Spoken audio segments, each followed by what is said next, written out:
हिमालय के ऊंचे पहाड़ों में ऊंची चोटियों के बीच बसा हुआ और धुंध में लिपटा हुआ चांदपुर गांव था। मोटे तराशे हुए पत्थरों से बने घरों का एक छोटा सा समूह एक साथ सिकुड़ा हुआ था, जैसे हमेशा मौजूद ठंड से गर्मी की तलाश कर रहा हो। चांदपुर में जीवन सरल था, जो ऋतुओं की लय और पहाड़ों की वॉचफुल प्रेजेंस से नियंत्रित होता था। गांव वाले कठार लोग थे।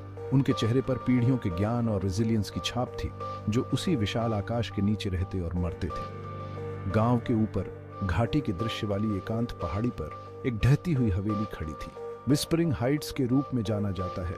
यह एक बीते युग का अवशेष था, एक ऐसा समय जब ब्रिटिश चाय बागान मालिकों ने हिमालय की तलहटी में अपने साम्राज्य स्थापित किए थे।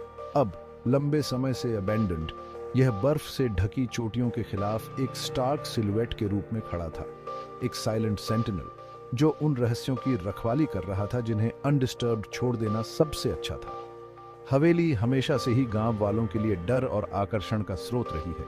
ठंडी सर्द रातों में आग लगने पर कहानियां फुसफुसाई जाती थीं, अजीब रोशनी, डिसएम्बॉडीड आवाजें और भूतिया एपरिशंस के किस्से जो उसके डार्क एंड गलियारों में घूमते थे। ऐसा कहा जाता था कि हवेली में एक मैलेवोलेंट प्रेजेंस है, एक त्रासदी की एक लिंगरिंग इको जो कई साल पहले इसकी दीवारों के भीतर हुई थी। बड़े बुजुर्गों ने युवा पीढ़ी को दूर रहने की चेतावनी दी। उन्होंने विस्परिंग हाइट्स पर लटके एक अभिशाप की बात कही, एक अभिशाप जो किसी भी मूर्ख व्यक्ति के लिए दुर्भाग्य लाता है, जो उसकी नींद में खलल डालता है। फिर भी अपने सभी डर के लिए गांव वाले अपने दैनिक जीवन के बारे में जाते समय हवेली पर नजरें चुराने से खुद को नहीं रोक सके। ऐसा लग रहा था जैसे इमारत खुद उन पर एक अजीब सी खिंचाव डाल रही हो, उनकी निगाहों को अपनी ओर खींच रही हो, जबकि वे दूर देखना चाहते थे। एक विशेष रूप से कठोर सर्दी जैसे ही हवा घाटी से होकर गुजरी और बर्फ दरवाजों के खिलाफ जमा हो गई, चांदपुर में अजीब घटनाएं होने लगीं।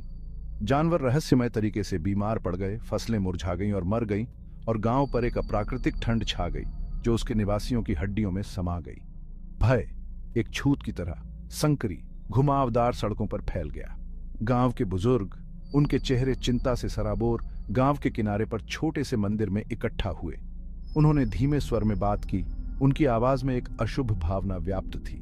फुसफुसाहट सूक्ष्मता से शुरू हुई, अफवाहें हवा पर सवार हुईं। एक ग्रामीण ने दावा किया कि उसने हवेली की खिड़कियों में से एक में टिमटिमाती रोशनी देखी है।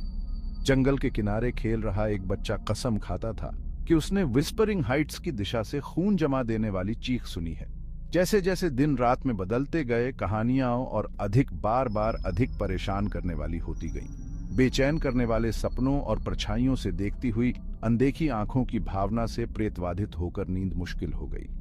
गांव वाले अंधेरा होने के बाद बाहर निकलने से बचने लगे। अज्ञात का उनका डर हर रात चांदपुर पर छा जाने वाली खामोशी में स्पष्ट था। कुछ गड़बड़ थी, इतना तो तय था।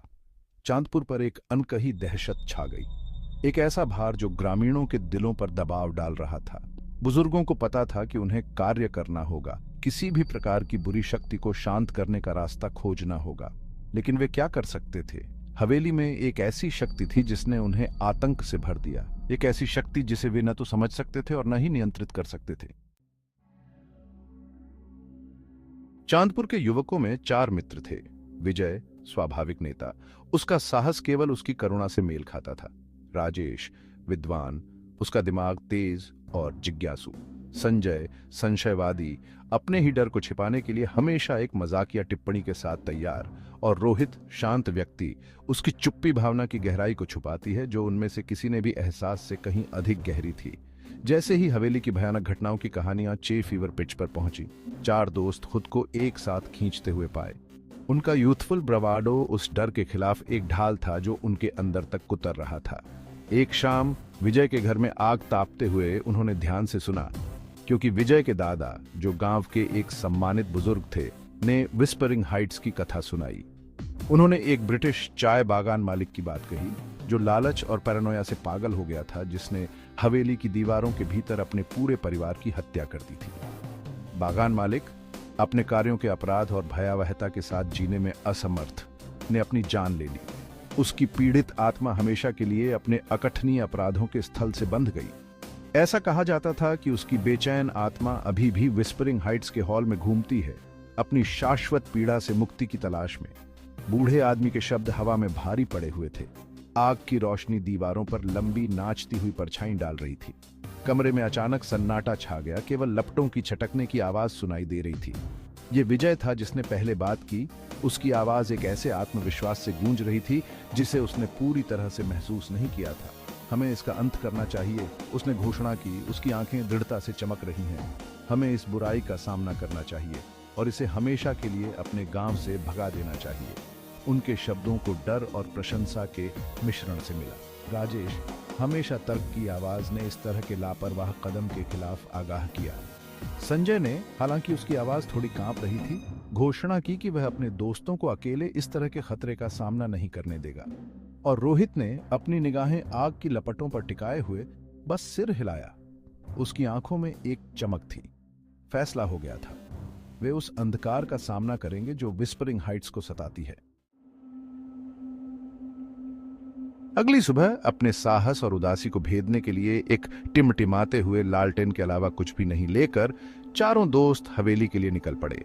ग्रामीणों ने उनके चेहरे डर और कृतज्ञता के मिश्रण से सराबोर उन्हें जाते हुए देखा। उनकी चिंतित फुसफुसाहट युवकों का पीछा कर रही थी जैसे परछाएं।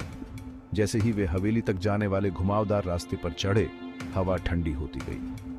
विस्परिंग हाइट्स का एक बार का भव्य अग्रभाग अब समय और उपेक्षा के लिए एक क्षयकारी वसीयतनामा था। ढहते हुए बाजों से हवा चल रही थी जो खोई हुई आत्माओं के विलाप जैसे आवाज कर रही थी। एक बार का चमकीला पेंट छील रहा था, नीचे सड़ती हुई लकड़ी को प्रकट कर रहा था। खिड़कियां खाली आंखों की तरह उन्हें घूर रही थीं। उनका शीशा बहुत पहले टूट गया था। जैसे ही दोस्त सामने के दरवाजे पर पहुंचे, उन पर एक अशुभ भावना छा गई। हवा भारी हो गई जिससे सांस लेना मुश्किल हो गया। बिना किसी हवा के बावजूद तापमान गिर गया। उनके बाजुओं पर लगे बाल खड़े हो गए, मानो स्थिर बिजली से चार्ज हो गए हों। यहाँ तक कि समूह का संशयवादी संजय भी इस भावना को नहीं दूर कर सका कि वे एक ऐसी जगह पर कदम रख रहे हैं जहाँ अंधेरा सर्वोच्च है। विजय ने दृढ़ता से अपना जबड़ा बंद किया, हाथ उठाया और भारी ओक के दरवाजे पर 3 बार दस्तक दी। हवा की खामोशी से बढ़ी हुई आवाज सन्नाटे से गूंज उठी। एक पल के लिए तो कुछ नहीं हुआ, फिर जंग लगे टिकों के कर्कश के साथ दरवाजा अंदर की ओर घूम गया, मानो उन्हें उस अंधेरे में प्रवेश करने के लिए आमंत्रित कर रहा हो जो उसके पार था। चारों दोस्तों ने घबराहट से एक दूसरे को देखा। वे अब बहुत दूर आ चुके थे कि पीछे मुड़कर नहीं देख सकते थे। एक गहरी सांस लेते हुए विजय ने दहलीज पर कदम रखा। उसके पीछे उसके दोस्त थे।